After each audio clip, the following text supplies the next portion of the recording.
Bhavnagar local crime branch સ્ટાફના માણસો Bhavnagar city વિસ્તારમાં પેટ્રોલિંગમાં હતા તે દરમિયાન બાતમી મળેલ કે અગાઉ ચોરીના ગુનાઓમાં પકડાયેલ સોહિલ ઉર્ફે નન્નો હનીફભાઈ કળદોરિયા રહે ઘોઘા રોડ 14 નાળા મફતનગર ભાવનગર જવાહર મેદાન મામાના ઓટલા પાસે બેઠેલ છે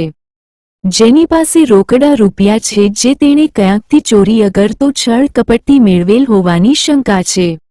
જે બાતમી આધારે તપાસ કરતા નીચે જણાવ્યા મુજબનો ઈસમ નીચે જણાવ્યા મુજબના મુદ્દામાલ સાથે હાજર મળી આવેલ જેની પૂછપરછ કરતા આજથી 10 દિવસ પહેલા રાત્રિના સમયે ભાવનગર સિંધુનગરમાં એક મંદિરની દાનપેટી લોખંડના સાધન વડે તોડી 18,000 રૂપિયાની ચોરી કરેલ તેમજ આજ રાત્રે આ મંદિરની બાજુમાં આવેલ બીજા એક મંદિરની દાનપેટી તોડી 3,000ની ચોરી કરેલ તેમજ આજ રાત્રિના એક દુકાનનું તાળું તોડતો હતો તેવામાં કોઈ ભાળી જતા ભાગી ગયેલ હોવાનું જણાવેલ જે અંગે રેકર્ડ ઉપર ખરાઈ કરતા નીચે મુજબનો ગુનો રજીસ્ટર થયેલ હોય આગળની કાર્યવાહી સારો ઘોઘા રોડ પોલીસ સ્ટેશન ખાતે સોંપી આપેલ છે આરોપી